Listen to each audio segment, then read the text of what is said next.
آداب، قومی آواز پر اس ہفتے کی خاص خبروں کے ساتھ حاضر ہوں میں عمران خان۔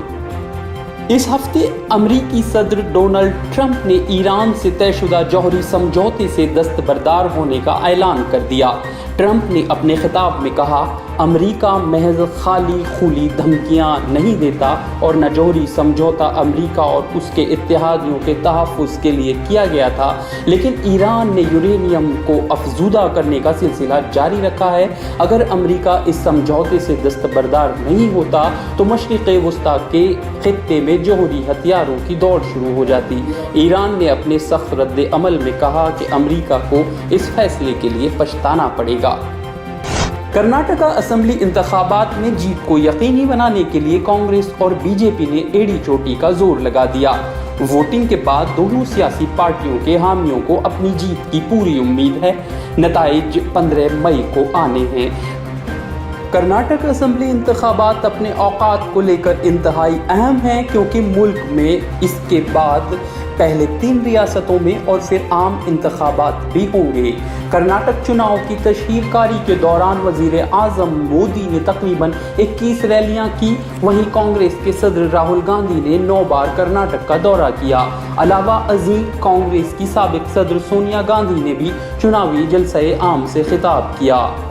کرناٹک اسمبلی انتخابات میں یو پی اے چیئرپرسن اور سابق کانگریس صدر سونیا گاندھی نے وزیر اعظم نریندر مودی پر زوردار حملہ کرتے ہوئے کہا کہ مودی جی بھاشن سے عوام کا پیٹ نہیں بھرتا۔ مودی پر طنز کرتے ہوئے سونیا نے کہا، مودی جی پر کانگریس مکت کرنے کا جنون سوار ہے، انہیں کانگریس مکت بھارت کا بھوت لگا ہوا ہے۔ انہوں نے کہا کہ مودی کانگریس تو کیا اپنے سامنے کسی کو بھی برداشت نہیں کر سکتے۔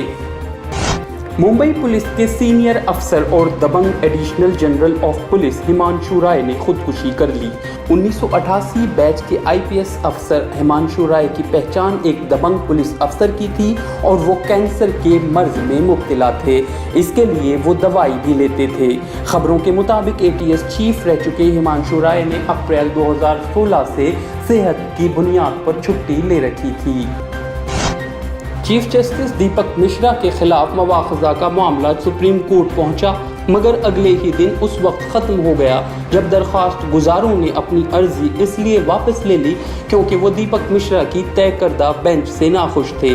نائب صدر وینکیا نائیڈو کے ذریعے چیف جسٹس کے خلاف تحریک مواخذہ کا نوٹس خارج کرنے کے فیصلے کو کانگریس کے راجیہ سبھا کے ارکان نے سپریم کورٹ میں چیلنج کیا تھا۔ کانگریس کے راجیہ سبھا کے رکن پرتاپ سنگھ باجوہ اور رکن پارلیمنٹ امی ہرشد رے نے اس تعلق سے سپریم کورٹ میں عرضی داخل کی تھی۔ اس ہفتے ایک ویب سائٹ پر خبر شائع ہوئی کہ وزارت خزانہ کا کام ٹھپ ہونے کے دہانے پر ہے۔ اس ویب سائٹ کے مطابق وزیر خزانہ ارون جیٹلی سنگین بیماری کی وجہ سے تقریباً 1 ماہ سے دفتر نہیں آ رہے ہیں، اور دوسری طرف سیکریٹری برائے مالیات ہسمکھ ادھیا نے حیرت انگیز طور پر 16 دنوں کی طویل چھٹی لے لی ہے اور یوگا کے لیے میسور میں اپنے گرو سوامی وشردھانند سرسوتی کے پاس چلے گئے ہیں۔ ادھیا 5 مئی سے 20 مئی تک چھٹی پر رہیں گے۔ ایودھیا میں رام للا کو چڑھائے گئے کروڑوں کے زیورات کے غائب ہونے کا معاملہ سامنے آیا ہے۔ مندر کے پجاری آچاریہ ستیندر داس نے اس سلسلے میں ضلع انتظامیہ سے شکایت کی ہے، جس کے بعد لوگ نہ صرف ناراض ہیں بلکہ مندر میں چوری کے اتنے بڑے واقعے سے حیران بھی ہیں۔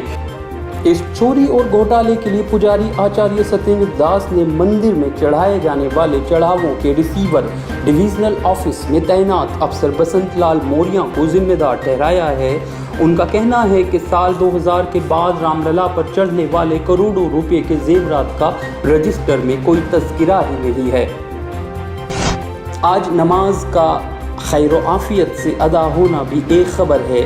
گزشتہ جمعہ سخت گیر ہندو تنظیموں کی تمام تر تخریب کاریوں کے باوجود ہریانہ کے شہر گروگرام میں کئی مقامات پر کھلے میں پورے سکون کے ساتھ نماز جمعہ ادا کی گئی۔ واضح رہے کہ کئی ہندو تنظیموں نے کھلے میں نماز جمعہ ادا کرنے پر پابندی کا مطالبہ کیا تھا۔ اس مطالبے کے باوجود گروگرام کے 47 مقامات پر خیر و عافیت کے ساتھ نماز جمعہ ادا کی گئی۔ ان 47 مقامات میں 23 کھلے میدان بھی شامل ہیں۔